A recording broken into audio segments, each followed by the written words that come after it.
Any نے میری طرف اشارہ کرتے ہوئے کہا۔ مجھے دیکھتے ہی مائیکل پارکر کے چہرے پر ناپسندیدگی کا گہرا رنگ ابھر آیا تھا۔ ٹھیک ہے، بس تم جاؤ اور خود کو قابو میں رکھو۔ اینی پارکر پھر رونے لگی۔ جاؤ بیبی جاؤ۔ اس کے ساتھ ہی ہائی جیکر اینی پارکر کو لے کر جہاز میں چلے گئے۔ اینی کے جاتے ہی محمود جالود نے پارکر کو ایک طرف چلنے کا اشارہ کیا۔ میں بھی اس کے ہمراہ تھا۔ آپ کی کیا خدمت کی جائے مسٹر پارکر؟ محمود جالود نے یہودی سے پوچھا۔ میں اپنی بیٹی کو اپنے ساتھ لے جانا چاہتا ہوں۔ ضرور، لیکن اس کے لیے محمود جالود نے اپنا جملہ ادھورا چھوڑ دیا۔ کیا چاہتے ہو؟ پارکر نے کاروباری انداز میں پوچھا۔ جالود کے ہونٹوں پر مسکراہٹ پھیل گئی۔ تم کیا کر سکتے ہو مسٹر میکائل؟ میں تمہیں $1 کروڑ دے سکتا ہوں۔ اس طرح تمہاری وہ شکایت بھی دور ہو جائے گی کہ میں نے اسرائیل کو مالی امداد فراہم کی ہے۔ امداد اور تاوان میں فرق ہوتا ہے مسٹر پارکر۔ یہ اندازے فکر کی بات ہے، تم اسے تاوان ہی تصور کر لو۔ جہاز کے دوسرے مسافروں کا کیا ہوگا؟ محمود جالود نے کہا۔ وہ حکومت کا مسئلہ ہے، میرا نہیں، پارکر نے بے نیازی سے کہا۔ یہودیت کے اس شائکار کا کیا کرو گے؟ محمود جالود نے مسکرا کر اپنے ساتھیوں کی طرف دیکھا۔ اپنے دوست کو تنہا چھوڑے جا رہے ہو؟ اس کی کوئی قیمت نہیں لگاؤ گے؟ تم کس دوست کی بات کر رہے ہو؟ میکائل پارکر نے اپنا کوئی تاثر ظاہر کیے بغیر کہا۔ اولیو ہاورڈ کی بات کر رہا ہوں۔ محمود جالود میری زبان سے اولیو ہاورڈ کی کہانی سن چکا تھا اور پہلے اس کی طرف سے مشکوک ہو چکا تھا۔ وہ بھی تمہارا ہم نسل ہے۔ ممکن ہے ان مسافروں میں اور بھی میرے ہم نسل موجود ہوں۔ کیا میں نے سب کی ضمانت لی ہے؟ اس کے بارے میں حکومت امریکہ سے بات کرو۔ میرے خیال میں امریکی حکومت ہاورڈ کے سلسلے میں بہت کچھ کرنے پر آمادہ ہو جائے گی، پارکر نے کہا۔ ہاورڈ کا تعلق امریکی CIA سے ہے۔ ہاں، وہ ایک اہم شخص ہے۔ مجھے حیرت ہے کہ اس نے تمہاری کوشش ناکام کیوں نہ بنا دی۔ وہ معمولی انسان تو نہیں۔ پھر بھی یہ حیرت کی بات ہے کہ وہ تنہا سفر کر رہا ہے۔ میکائل پارکر کے ماتھے پر کئی شکنیں ابھر آئی تھی۔ تم سے اس کے کیسے تعلقات ہیں مسٹر پارکر؟ محمود جالود نے پوچھا۔ وہ میرا دوست ہے۔ امریکہ میں اکثر میری اس سے ملاقات ہوتی ہی رہتی ہے۔ وہ کئی بار سوئٹزرلینڈ بھی آ چکا ہے۔ جب بھی آتا ہے میرے پاس قیام کرتا ہے۔ پارکر نے جھجک کر جواب دیا۔ اس کے باوجود تم اس کی رہائی کے لیے فکر مند نہیں ہو؟ صرف میری بیٹی کو رہا کر دو، میں اس سے زیادہ اور کچھ نہیں چاہتا، پارکر نے ایک بار پھر صاف گوئی سے کام لیتے ہوئے کہا۔ یہ اس کی اصل شکل تو نہیں مسٹر پارکر؟ محمود جالود نے اس کی بات پر توجہ دیے بغیر اپنے سوالات کا سلسلہ جاری رکھا۔ کیا مطلب؟ تم کس شکل کا ذکر کر رہے ہو؟ پارکر جالود کی بات نہیں سمجھ سکا تھا۔ میں تو اولیو ہاورڈ کی بات کر رہا ہوں۔ کیا یہ اس کی اصل شکل ہے؟ محمود جالود نے پوچھا۔ غالباً اس نے اپنا سر صاف کرایا ہے۔ میں اس میک اپ میں اسے کئی بار دیکھ چکا ہوں۔ یہ اس کا مخصوص میک اپ ہے، پارکر نے جواب دیا۔ محمود جالود مسکرا کر میری طرف دیکھنے لگا، پھر اس نے کہا، اس کا مطلب ہے مسٹر پارکر کہ تمہیں اپنے دوست سے کوئی دلچسپی نہیں ہے۔ تم کام کی بات کرو، میں فضول باتوں میں الجھنا نہیں چاہتا۔ اینی کو میرے حوالے کر دو، میں نے جو وعدہ کیا ہے اسے پورا کروں گا، یعنی $1 کروڑ کی ادائیگی، محمود جالود نے کہا۔ ہاں، لیکن اگر تم اس پر تیار نہ ہو تو یہ رقم بڑھ سکتی ہے۔ مجھے صاف صاف بتاؤ کہ آخر تم کیا چاہتے ہو؟ مسٹر پارکر، ہماری چاہتیں ذرا مختلف ہیں۔ یہ $1 کروڑ آپ اسرائیلی حکومت کو مزید امداد کے طور پر دے دیں اور ان سے کہیں کہ تل ابیب جیل میں موجود جارج باش کے ان 8 ساتھیوں کو فوری طور پر رہا کر کے ہمارے حوالے کر دے۔ اینی پارکر تمہیں مل جائے گی۔ کیا مطلب؟ پارکر کی آواز میں ہلکی سی لرزش تھی۔ تم $1 کروڑ قبول نہیں کرو گے؟ $50 کروڑ بھی نہیں مسٹر میکائل پارکر، ہم مسلمان ہیں۔ ہمارے یہاں دوستوں کی اہمیت دنیا کے ہر خزانے سے زیادہ ہوتی ہے۔ آپ ہمیں بھی یہودیت کے پیمانے سے ناپ رہے ہیں۔ برائے کرم اپنے ذہن سے اس خیال فاسد کو نکال دیں کہ ہم دولت کے لیے اپنے ساتھیوں کو قربان کر دیں گے۔ مسٹر پارکر، آپ نے اسرائیلی حکومت کی بہت مدد کی ہے، اسلحہ ساز فیکٹری لگوائی ہے، کروڑوں ڈالر ان پر قربان کیے ہیں۔ ہمارا خیال ہے کہ اینی پارکر کے لیے حکومت اسرائیل 8 قیدیوں کی قربانی دے سکتی ہے۔ اس کے علاوہ آپ سے کسی اور شرط پر سودا نہیں ہو سکتا۔ پارکر کے چہرے پر حیرت کے آثار نمایاں تھے۔ وہ خوفزدہ نگاہوں سے محمود جالود کو دیکھتا رہا، پھر تھکے ہوئے لہجے میں بولا، اگر میں اس کوشش میں ناکام رہا تو اینی پارکر کا حشر بھی یہاں موجود دوسرے لوگوں سے مختلف نہیں ہوگا، اسے بھی اس طیارے کے ساتھ واصل جہنم کر دیا جائے گا۔ محمود جالود کا لہجہ اچانک وحشیانہ ہو گیا تھا۔ نہیں، سنو، خدا کے لیے سنو، ایسا نہیں ہونا چاہیے۔ آخر اینی کا کیا قصور ہے؟ وہ تو ایک معصوم بچی ہے۔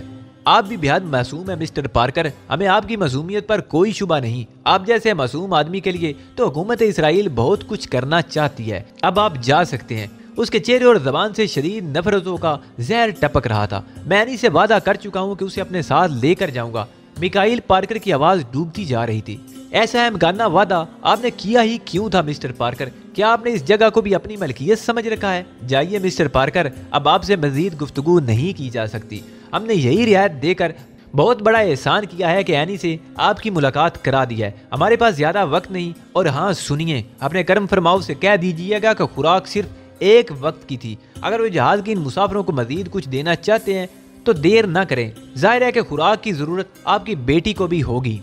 پارکر حیران و پریشان محمود کو دیکھتا رہا اور پھر اس نے بڑی مایوسی کے عالم میں سر کو جنبش دیتے ہوئے کہا، آخری وقت تک انتظار کرنا. میں پوری کوشش کروں گا کہ تمہارے ان 8 ساتھیوں کو تم تک پہنچا سکوں، اور میری بیٹی کی حفاظت کے ذمہ دار تم ہو. اسے بہرحال زندہ رہنا چاہیے. آپ بھی یاد رکھیں کہ میرے ساتھیوں کی ذمہ داری آپ پر ہے. محمود جالود نے انتہائی برجستہ لہجے میں کہا، ٹھیک ہے، پارکر نے کہا اور واپس لوٹ گیا. اس کی چال میں لڑکھڑاہٹ تھی اور وہ رنج و علم کا ایک شکستہ پیکر نظر آ رہا تھا. محمود جالود کے ہونٹوں پر ایک عجیب سا تبسم بکھر گیا. اس نے میرا ہاتھ اپنے ہاتھ میں لیتے ہوئے کہا، خیر، اس طرح تمہارے ایک درینہ دوست کا پتہ تو چل گیا. تم نے یقیناً اسے اس میک اپ میں نہیں پہچانا ہوگا. غالباً وہ لندن ہی سے تمہارے پیچھے لگا ہوا ہے. مجھے شدید حیرت ہے مسٹر جالود کہ یہ شخص یہاں تک کس طرح پہنچا. وہ امریکہ کے ایک خطرناک محکمے کا رکن ہے. CIA کے بارے میں تمہاری معلومات بھی خاصی وسیع ہوں گی. یہ لوگ بہت ذہین عیار ہوتے ہیں. تمہارے خیال میں کیا یہ شخص تنہا ہوگا؟ محمود جالود نے کچھ سوچتے ہوئے کہا، ہرگز نہیں. مجھے یقین ہے کہ اغوا شدہ لوگوں میں اس کے کچھ دوسرے ساتھی بھی ہوں گے. ویسے میں پارکر کی بات سے متفق ہوں کہ اس نے ہائی جیکنگ کے دوران کوئی مزاحمت نہیں کی، اور یہ بات میرے لیے ناقابل فہم ہے. CIA کا رکن ہونے کی حیثیت سے اس نے اس سلسلے میں کوئی غیر معمولی حرکت نہیں کی. حالات کا یہ بڑا عجیب پہلو ہے. محمود جالود کے چہرے پر ہلکی ہلکی پرچھائیاں لرزنے لگی. اسے موقع نہیں مل سکا. آپ کے ساتھیوں کی الرٹنس قابل تعریف تھی. میں تو صرف اس بات پر حیران ہوں کہ آخر یہ میرے رستے پر کیسے لگ گیا. بیروت میں یقیناً اس نے میری گرفتاری کے لیے کوئی معقول انتظام کیا ہوگا. ہاں، اس کے امکانات بھی ہیں، محمود جالود نے کہا. پھر اس کے ہونٹوں پر مسکراہٹ ابھر آئی. اینی پارکر کے بارے میں میرا رویہ ٹھیک تھا، بے حد شاندار. میں اپنے جذبات کا صحیح اظہار نہیں کر سکتا. آپ کا ایک ایک لفظ میرے ذہن میں محفوظ ہے. تمہیں اس لڑکی سے کوئی دلچسپی ہے؟ ہرگز نہیں. مجھے اس نسل کے ایک ایک فرد سے نفرت ہے. میں نے اس طرح جواب دیا کہ میرے الفاظ کی تپش صاف محسوس کی جا سکتی تھی. مجھے یقین ہے علی کہ بہت جلد ہمارے گروہ میں ایک ایسے جانباز کا اضافہ ہونے والا ہے جس کے کارنامے یہودیوں کو لرزہ براندام کر دیں گے. آؤ اب تمہارے دوست ہاورڈ سے بات کریں. پھر وہ میرا ہاتھ پکڑے پکڑے اس طرف بڑھ گیا جہاں ہاورڈ بیٹھا ہوا تھا. ہیلو مسٹر تھریشر، کیسے مزاج ہیں؟ محمود جالود کا لہجہ بظاہر شگفتہ تھا، لیکن اس میں پوشیدہ زہرناکی کو نظر انداز نہیں کیا جا سکتا تھا. صبح ہونے والی ہے. شام کی سیاہی صبح کی روشنی سے گریزاں ہے اور سورج کی آمد ہے.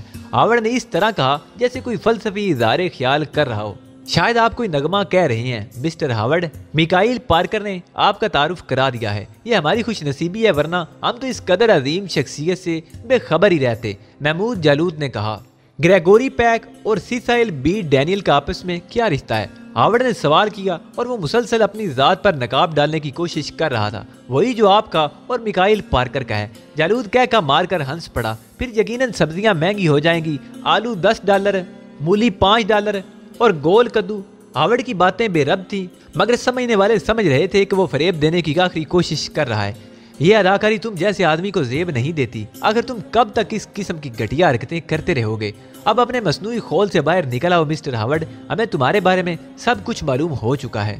اب آپ سونے کے بھاؤ سنیے، ہاورڈ نے کہا. اس نے جالود کی کسی بات کو بھی قابل اعتماد نہیں سمجھا تھا. بہتر ہے آپ اپنے خود ساختہ ریڈیو سے بازار کے بھاؤ نشر کرتے رہیں. ہماری نظر میں آپ کی حیثیت ان عام لوگوں سے زیادہ نہیں جو اس طیارے میں موجود ہیں. آپ کے ان ساتھیوں سے بھی ہمیں کوئی دلچسپی نہیں جو اسی طیارے میں سفر کر رہے ہیں. اچانک جالود کا لہجہ بدل گیا تھا. اس نے میرا ہاتھ پکڑ کر مڑتے ہوئے کہا، طیارے کو تھوڑی دیر بعد ڈائنامائٹ سے اڑا دیا جائے گا. جالود کی یہ ضرب بہت زیادہ اثر انگیز ثابت ہوئی. میں نے ایک نگاہ میں ہاورڈ کے چہرے کے تاثرات بدلتے دیکھے. دوسرے علم میں وہ بھرائی ہوئی آواز میں بولا، سنو میری بات سنو. کہاں جا رہے ہو؟ رک جاؤ. جالود رک گیا.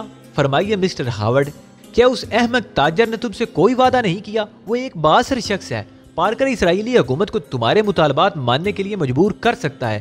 ہاورڈ اب اپنی حیثیت میں گفتگو کر رہا تھا. شاید آپ کا ذہنی توازن درست ہو گیا. فضول باتوں میں وقت ضائع نہ کرو. تم لوگ اپنے مقصد کو حاصل کرو. ان معصوم اور بے گناہ لوگوں کی جانوں کے ضیاع سے تمہیں کیا فائدہ حاصل ہوگا؟ طیارے میں آپ کے کتنے ساتھی ہیں مسٹر ہاورڈ؟ 3 نوکر، مائیکل اور برانس. ان کے علاوہ کوئی نہیں. علی یار خان کی گرفتاری کے انتظامات کے بارے میں کچھ بتائیں گے؟ ان باتوں سے تمہیں کوئی دلچسپی نہیں ہونی چاہیے. ہاورڈ نے کہا. بہت زیادہ دلچسپی ہے مسٹر اولیو ہاورڈ، کیونکہ اب علی یار خان کا تعلق ہماری ذات سے ہے. اب تفصیلات بتانے کی کیا ضرورت ہے، وہ تمہارے پاس تو ہے۔ پھر بھی ہماری دلچسپی کے لیے محمود جالود نے کہا۔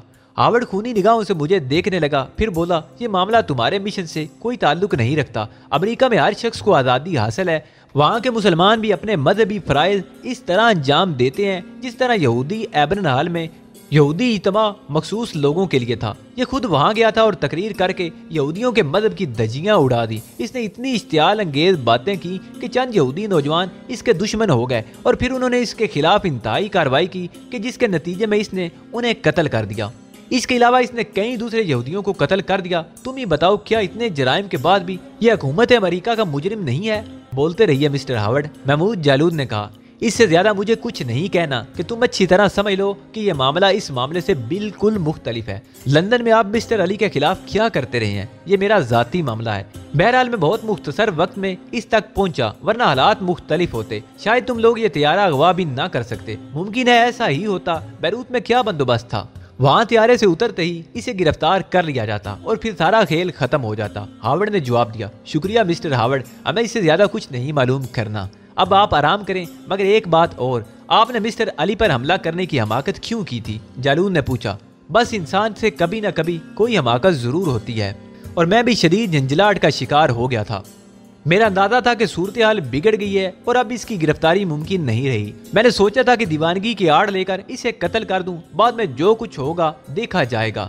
سچ بولنے پر تمہارا مزید شکریہ، لیکن افسوس یہ کہ آپ اپنی اس احمقانہ کوشش میں کامیاب نہ ہو سکے اور علی نے آپ کا ذہنی توازن مکمل طور پر درست کر دیا۔ آؤ علی، یہ کہہ کر جالود مڑا اور میرا ہاتھ پکڑ کر آگے بڑھ گیا۔ میں اولیو ہاورڈ کے الفاظ پر اپنے جسم میں ہولناک سنسنی محسوس کیے بغیر نہ رہ سکا۔ گویا بیروت ایئرپورٹ پر میری اس تمام کارروائی کا اختتام ہونے والا تھا۔ کیسا اذیت ناک لمحہ ہوتا کہ میں اپنی تمام تر کوششوں میں وہاں پہنچ کر ناکام ہو جاتا، لیکن دوسرے لمحے جان دینے کا وہی دل نشین تصور میرے ذہن میں ابھر آیا۔ یہ تو کوئی خاص بات نہیں تھی، قدرت نے ہر جگہ میری مدد کی تھی، ورنہ امریکہ جیسے ملک میں ایک بے سہارا مجرم کیا حیثیت رکھتا ہے۔ پھر میں امریکہ سے لندن تک بخیریت پہنچا، اور جب وہاں سے نکلا اور دشمنوں نے اپنا کام پورا کر لیا، تب بھی قدرت نے میری مدد کی اور طیارہ ہائی جیک ہو گیا۔ میرے دل میں جذبہ ایمان کچھ اور بلند ہو گیا تھا۔ مجھے یقین تھا کہ میں جن راہوں پر گامزن ہوں وہ نیکی کے راستے ہیں، اور اسی لیے دستے غیب میرے سر پر سایہ فگن ہے۔ بس یہی تصور تھا جو مایوسیوں کے اندھیروں میں بھی کسی فانوس کی مانند جل رہا تھا، اور اسی تصور نے خاردار حیات میں بھی مجھے یہ احساس بخشا تھا کہ میرے پیروں کے نیچے لال و گل بچھے ہوئے تھے اور میں سبک روی کے ساتھ اپنی منزل کی جانب رواں دواں تھا۔